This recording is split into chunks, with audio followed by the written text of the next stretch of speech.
स्वागत है आपका अभी क्लासेस डाउट्स में।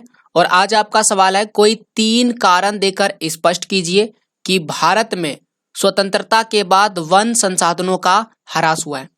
भारत में स्वतंत्रता के बाद यानी 1947 के बाद भारत में वन संसाधन की अगर बात करें तो बहुत ही ज्यादा वन जो है खराब हुए हैं, वनों को काटा गया है या वन जो है विलुप्त हुए हैं। इसी प्रक्रिया को वनों का ह्रास कहते हैं। तो इसका 3 कारण कुछ इस प्रकार से है। पहला कारण है, वन संसाधनों के ह्रास में कृषि का फैलाव महत्वपूर्ण है, क्योंकि जैसे ही हमें आज़ादी मिली 1947 में तो हमने कृषि क्षेत्र को बढ़ाना शुरू किया और इसीलिए कृषि के फैलाव महत्वपूर्ण कारणों में से एक कारण है।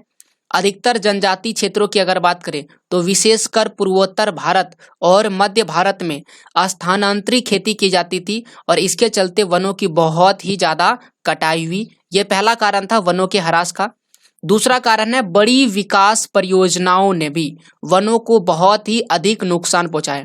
जितना अधिक विकास परियोजना बढ़ा था उतना ही ज्यादा हमें वनों को नुकसान पहुंचाया।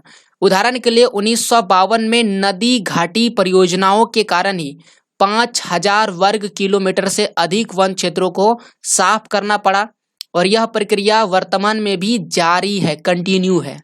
तीसरा कारण है, वनों की बर्बादी में खनन यानी कि माइनिंग, धरती के अंदर से अयस्कों को निकालना एक बहुत ही महत्वपूर्ण भूमिका निभाई है। जिसके चलते बात करें पश्चिम बंगाल में बुक्सा टाइगर रिजर्व, यहाँ पर डोलेमाइट के खनन के कारण इस टाइगर रिजर्व को बहुत ही बड़ा झटका पहुंचा है।